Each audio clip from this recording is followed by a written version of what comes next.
Hey zusammen, heute möchte ich eine Silikonform machen, und zwar von meinem Tablett, damit ich das nicht immer mit dem Fugensilikon machen muss. Dafür benutze ich das Silikon von Troll Factory, und zwar für das Tablett, weil es groß ist, den Typ 2. Hier. Und zwar habe ich dafür 2 Kilo bestellt. Ja, und hier habe ich noch den Typ 1. Den habe ich damals benutzt, um meine Geodenuntersetzer zu machen. Und ihr bekommt auch einen Flyer mit, da ist eine gute Übersicht drin. Typ 1 ist weich. Man nennt es auch Shore-Härte. Und Typ 2 ist mittelhart für größere Formen. Deswegen habe ich das ausgewählt fürs Tablett. Und die anderen sind für Zinn- und Bleiguss und Lebensmittelformen, was wir in der Harzkunst ja nicht unbedingt brauchen.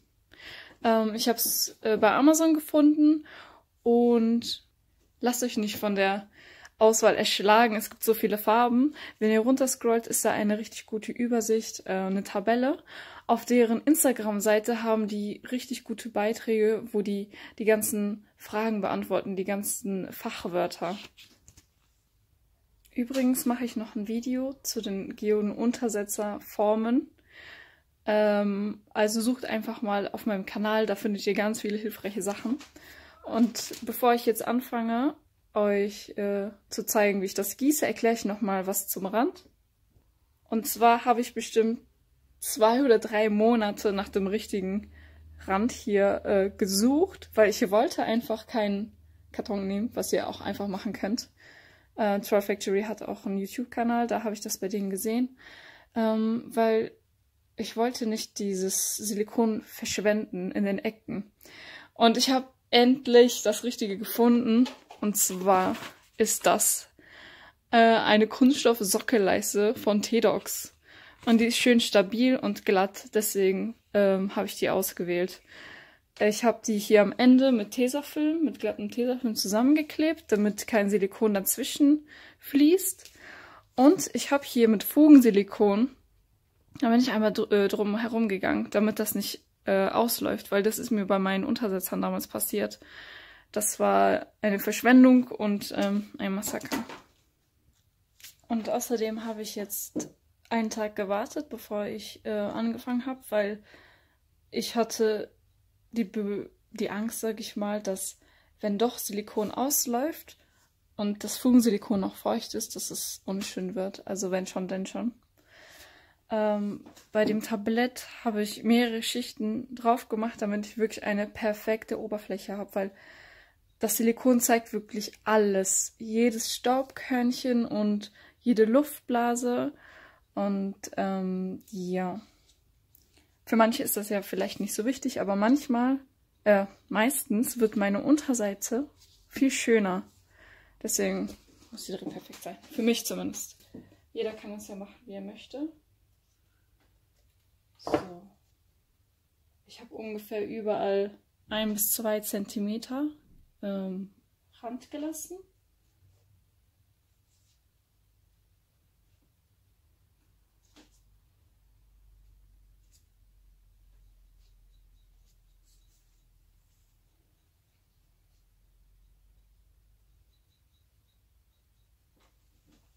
So, und jetzt mische ich das. Ich will alles nehmen, aber ich mache das trotzdem mit der Waage, weil ich habe irgendwie schlechte Erfahrungen damit gemacht, wenn man die Waage nicht benutzt.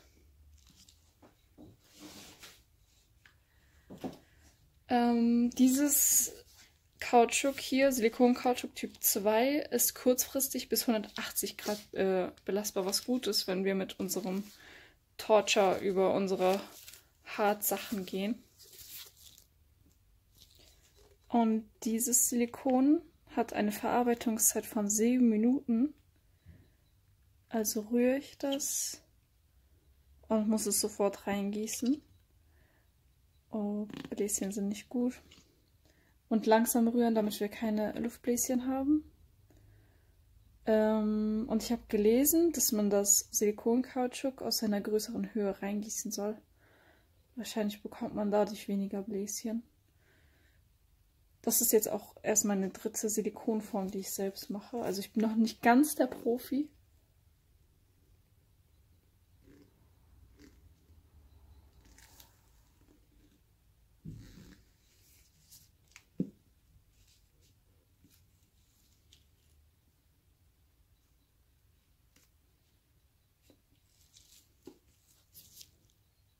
Also ich habe jetzt 930 rausgequetscht.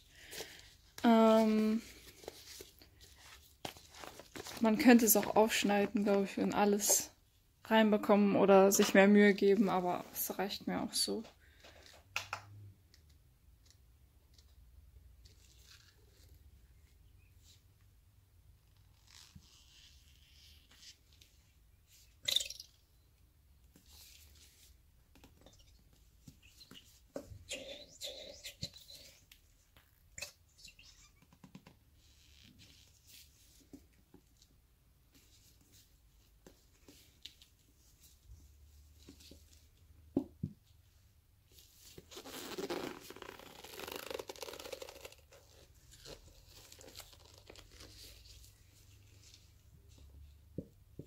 Wenn ihr irgendwelche Tipps habt oder Verbesserungsvorschläge, könnt ihr das ruhig in die Kommentare schreiben. Ich bin immer offen für alles.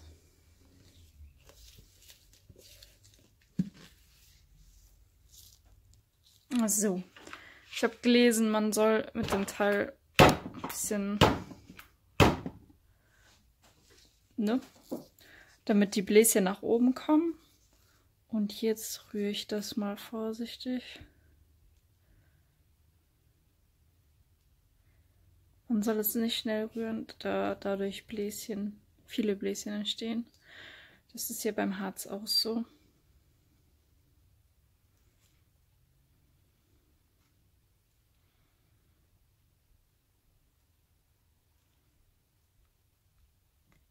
Es gibt auch Form-Trenn-Sprays. Damit verlängert man die Lebensdauer seiner Silikonformen, weil Harz ja auch aggressiv sein kann. Ich persönlich benutze das nicht bei meinen Silikonformen. Ist jedem selbst überlassen, ob er es nutzen möchte oder nicht. Aber ich habe gehört, dass sich zum Beispiel so ein ganz leichter Film absetzen kann auf den Untersetzern oder Tabletts. Deswegen habe ich es bisher noch nicht ausprobiert. Aber ich habe es auch nur gehört und man hört ja viel im Internet. Ich weiß nicht, ob das stimmt.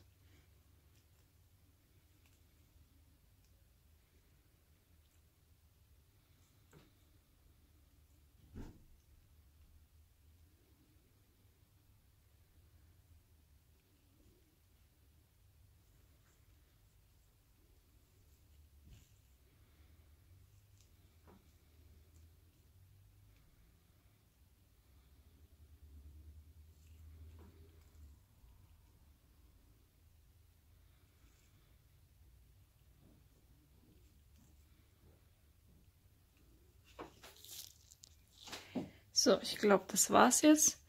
Jetzt klopfe ich noch ein bisschen auf den Tisch und warte. Da kommt zum Beispiel was hoch. Und wenn die nicht von selbst platzen, dann kann man auch einfach pusten, dann verschwinden die.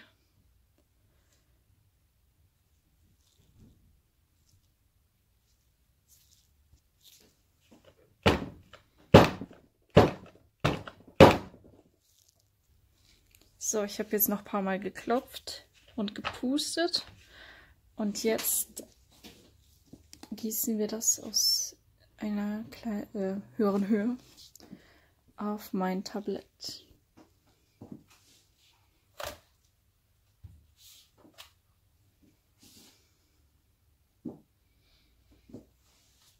Und ich habe gesehen, dass man es irgendwie auf den Spachtel gießt und nicht direkt da rein.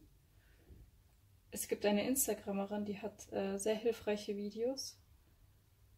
Ich werde das verlinken.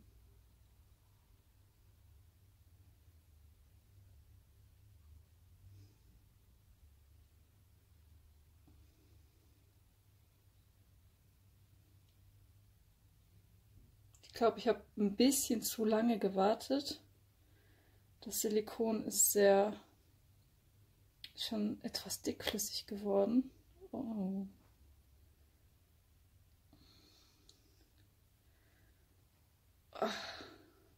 Es ist schwer. Okay, wir machen das einfach, wie ich das jetzt mal gemacht habe. So.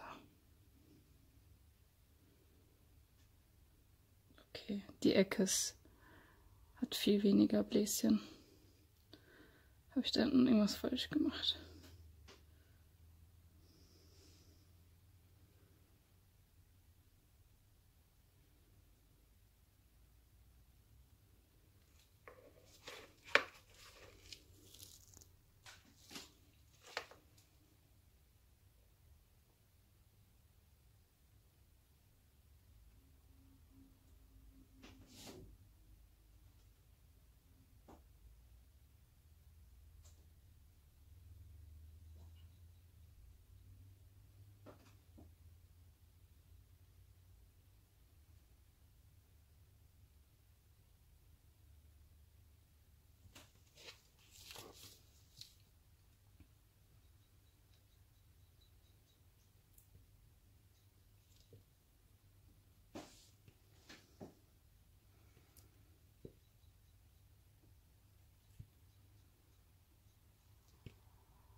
Also ich habe jetzt alles rausgekratzt.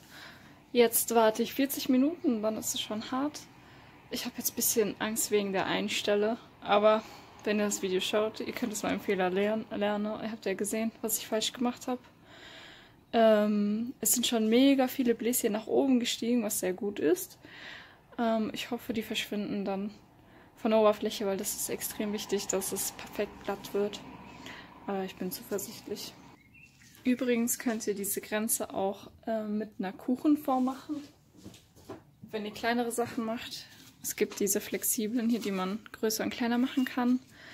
Ihr könnt einfach einen Karton nehmen, habe ich ja schon gesagt.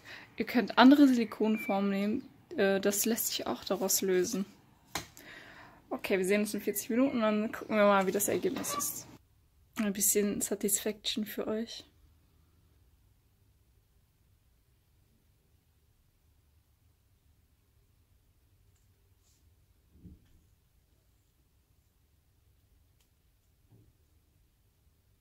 Wuhu.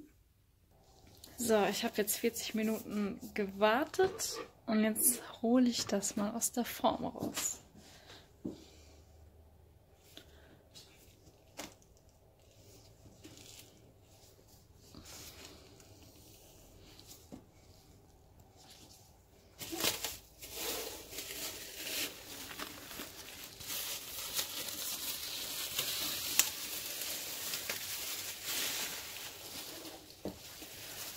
Ihr seht, es ist ein bisschen Silikon drunter geflossen. Aber ich denke nicht, dass das schlimm ist.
So. Boah, es ist so schwer. Heftig.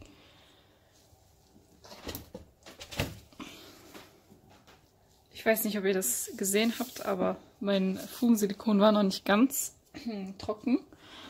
Beim nächsten Mal würde ich vielleicht eher 2 Tage warten, weil das war jetzt schwierig. Ich musste umsonst Handschuhe wegwerfen. So. Diese Seite vom Tablett ist übrigens nicht ganz fertig. Aber für diesen Fall war es jetzt nicht so schlimm. Ich glaube, ein Teppichmesser wäre sehr praktisch hierfür. So.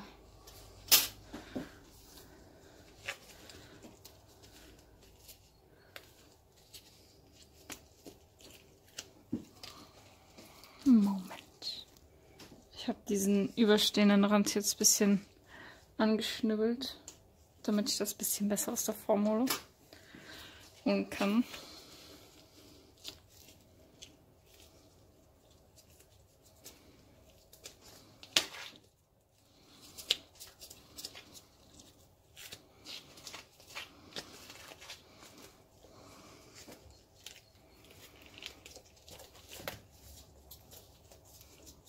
Den Rand schneide ich übrigens gleich mit so einer Nagelhautschere weg. Ich habe extra dafür geholt.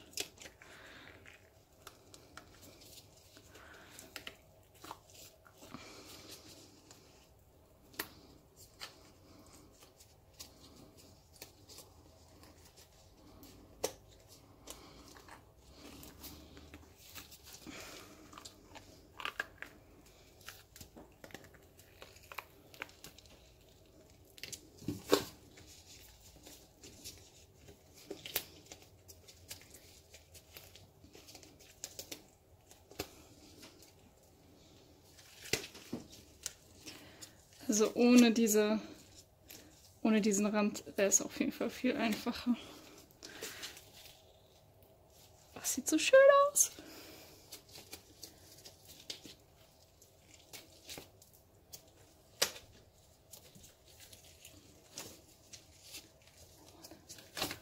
Ah, geschafft.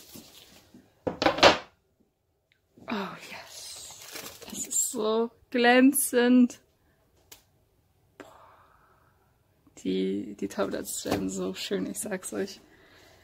So, jetzt, ich habe das bei der Instagram gesehen, die ich euch unten verlinken werde. Damit können wir das jetzt wegschneiden.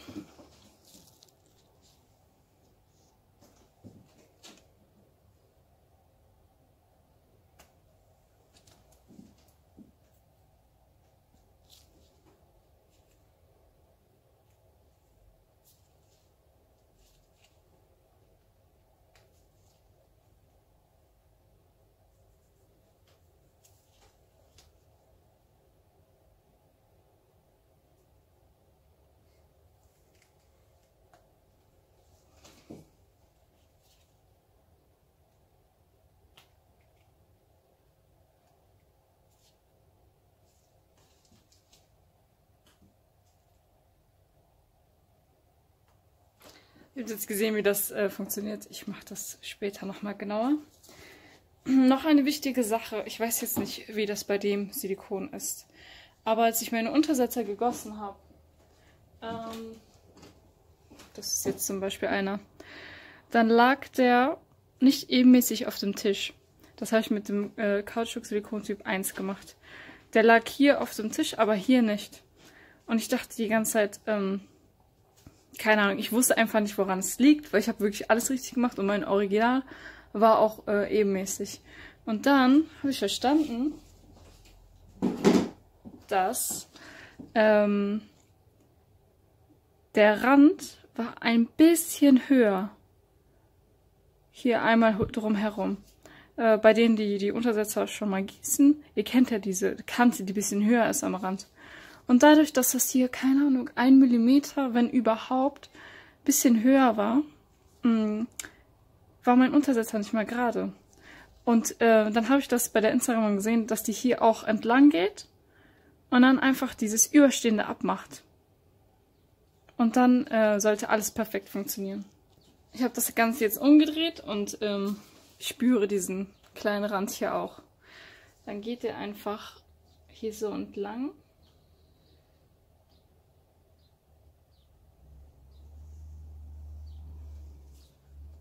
Und löst das.